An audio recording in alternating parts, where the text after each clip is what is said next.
বন্ধুরা, champion trophy জিতলে কত কোটি পাবে বিজয়ী দল? বিশ্বকাপের চেয়ে কি দ্বিগুণ টাকা পাবে? বন্ধুরা, আপনারা যদি দেখতে চান তাহলে ভিডিওটি লাস্ট অবধি দেখতে হবে, চ্যানেলটিকে সাবস্ক্রাইব করতে হবে, লাইক দিতে হবে এবং নোটিফিকেশন বেল আইকন দাবাতে হবে। বন্ধুরা, 2017 সালের পর আরও একবার চ্যাম্পিয়ন ট্রফি 19 ফেব্রুয়ারি থেকে শুরু হবে প্রতিযোগিতা। চ্যাম্পিয়ন ট্রফি জিতলে কত টাকা পুরস্কার পাওয়া যাবে তা জানিয়ে দিল আইসিসি।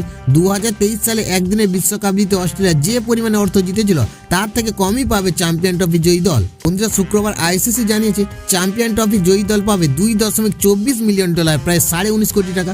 ফাইনালে হেরে যাওয়া দল পাবে $1.12 মিলিয়ন, প্রায় 10 কোটি টাকা। সেমিফাইনালে হেরে যাওয়া দুটি দলই পাবে $5,60,000, প্রায় 5 কোটি টাকা করে। বন্ধুরা, 8 বছর আগে হওয়া চ্যাম্পিয়ন ট্রফির মোট পুরস্কার মূল্যের থেকে এবারের মোট পুরস্কার মূল্য 53% বেশি।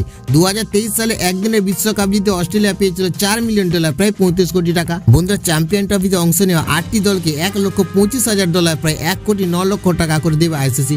গ্রুপ পর্ব থেকে বাদ যাওয়া দলগুলির জন্য থাকবে পুরস্কার। পঞ্চম এবং ষষ্ঠ স্থানে শেষ করা দলগুলি পাবে $3,50,000, প্রায় 3,40,00,000 টাকা করে। সপ্তম এবং অষ্টম স্থানে থাকা দলগুলি পাবে $1,40,000, প্রায় 1,22,00,000 টাকা করে। এছাড়া প্রতিটি ম্যাচে জয়ী দলকে দেওয়া হবে $34,000, প্রায় 30 লক্ষ টাকা। চ্যাম্পিয়ন ট্রফিতে যদি কোনো দল 5টি ম্যাচে জেতে, গ্রুপ পর্বে 3টি সেমিফাইনাল এবং ফাইনাল, তাহলে প্রায় 21 কোটি টাকা পাবে।